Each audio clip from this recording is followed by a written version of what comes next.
Hello everyone, welcome back to my another video.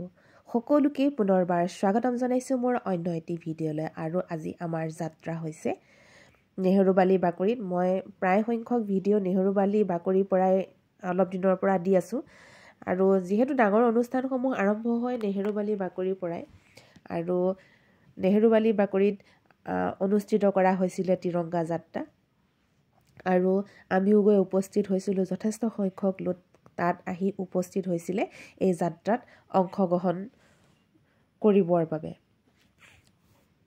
এই তিৰংগা যাত্ৰাটিৰ অনুষ্ঠিত কৰাৰ মূল উদ্দেশ্য হৈছে পহেলগামৰ পৰিস্থিতিত ভাৰতীয় সেনা জোৱানসকলে সাহস আৰু উদ্যমৰ যি নিদৰ্শন দাঙি ধৰিলে তাৰ প্ৰতি সন্মান জনাই এই তিৰংগা যাত্ৰা আয়োজন কৰা হৈছে।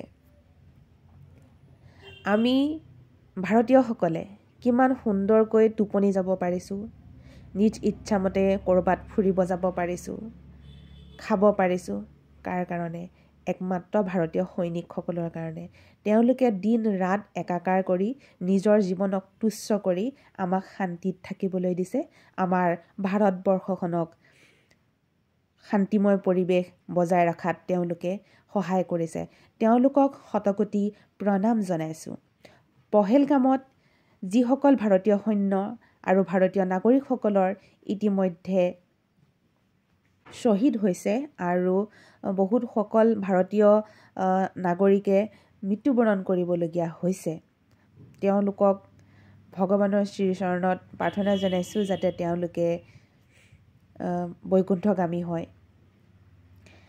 আৰু এই তিৰংগা যাত্ৰাটিত বহুতো বিদ্যালয়ৰ ছাত্ৰ ছাত্ৰীসকলে অংশগ্ৰহণ কৰিছিলে আৰু এই যিখন আমাৰ যাত্ৰা আছিলে, যাত্ৰাৰ খুব আকৰ্ষণীয় কিছুমান বস্তু দেখিবলৈ পালোঁ, খুবেই ভাল লাগিলে। আৰু এইপিনে দেখিছেই তিৰংগা যিখন আমাৰ ইয়াত অনা হৈছিলে যথেষ্ট একদম দীঘল আছিলে। বহুত সংখ্যক লোকে ধৰি 3 কিলোমিটাৰ বাট খোজকাঢ়ি পেলাই আমি এই তিৰংগা যাত্ৰা কৰিছিলোঁ। ময়ো তাত অংশগ্ৰহণ কৰিছিলোঁ আৰু মই যে কৈছিলোঁ মুখ্য উদ্দেশ্য আছিলে, মই ইতিমধ্যে ক'লোৱেই, সেনা জোৱানসকলৰ প্ৰতি লক্ষ্য ৰাখি তেওঁলোকক অনুপ্ৰেৰণা তথা প্ৰেৰণা দিবৰ কাৰণে এই যাত্ৰা কৰা হৈছিলে। আৰু এটা কথা খুব ভাল লাগিলে, ইয়াত জ্যেষ্ঠসকলে যথেষ্ট সংখ্যক অৰিহণা যোগাইছিলে। তেওঁলোক ইমান বয়োজ্যেষ্ঠ যদিও তেওঁলোকে 3 কিলোমিটাৰ বাট খোজকাঢ়ি ইমান ৰ'দত তেওঁলোকে এই যাত্ৰাত অংশগ্ৰহণ কৰিছিলে। আচলতে যিসকল সৰু ল'ৰা ছোৱালী ডেকাত তেওঁলোকৰ কথা ক'বই নাযাওঁ, ইমান জ্যেষ্ঠসকলে যে এই যাত্ৰাটোত অংশগ্ৰহণ কৰিছে আমাৰ ভাৰতীয় সৈন্যসকলক প্ৰেৰণা দিবৰ কাৰণে, দেখি খুবেই ভাল লাগিলে। আৰু এইপিনে অকণমান মই ভিডিঅ' কৰি ৰাখিছোঁ মই নিজকে। ভালো লাগে এনেদৰে সুন্দৰ অনুষ্ঠানবিলাকত অংশগ্ৰহণ কৰিবলৈ পালে।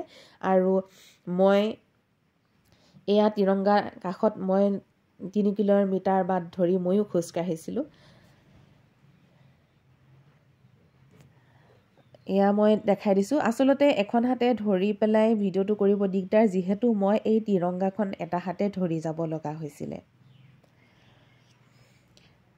এয়া সকলোৱে অংশগ্ৰহণ কৰিছে, ময়ো অংশগ্ৰহণ কৰিলোঁ। এটা সুন্দৰ মুহূৰ্ত সেই সময়ত খুব ভাল লাগিলে।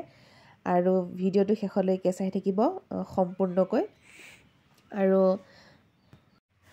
আৰু কেনেকৈ ইমান তৎক্ষণাতে যে 3 কিলোমিটাৰ মান বাট খোজকাঢ়ি ইমান গৰমত পাৰ কৰিলোঁ গমকে নাপালোঁ। হয়, আচলতে লগে ভাগে যেতিয়া কিছুমান কাম কৰা যায় গমেই পোৱা নাযায় সময়বোৰনো কেনেকৈ অতিবাহিত হৈ যায়। আৰু সকলোৰে প্ৰচেষ্টাত এই যাত্ৰা সুন্দৰকৈ সমাপন হৈ গ'ল। আৰু এই তিৰংগা যাত্ৰাৰ অন্তত সকলোৱে আমাৰ ভাৰতীয় ৰাষ্ট্ৰীয় সংগীতটো গাই এই যাত্ৰা ইমানতে অন্ত পেলোৱা বুলি ঘোষণা কৰা হ'ল। আৰু ময়ো মোৰ ভিডিঅ'টো ইমানতে সামৰিছোঁ। আপোনালোকে ভিডিঅ'টো কেনেকুৱা পালে লাইক আৰু এটা কমেণ্ট কৰিবলৈ নাপাহৰিব। আজিলৈ আপোনালোকৰ পৰা বিদায় মাগিছোঁ। ধন্যবাদ। ভাৰত মাতা কি জয়, বন্দে মাতৰম।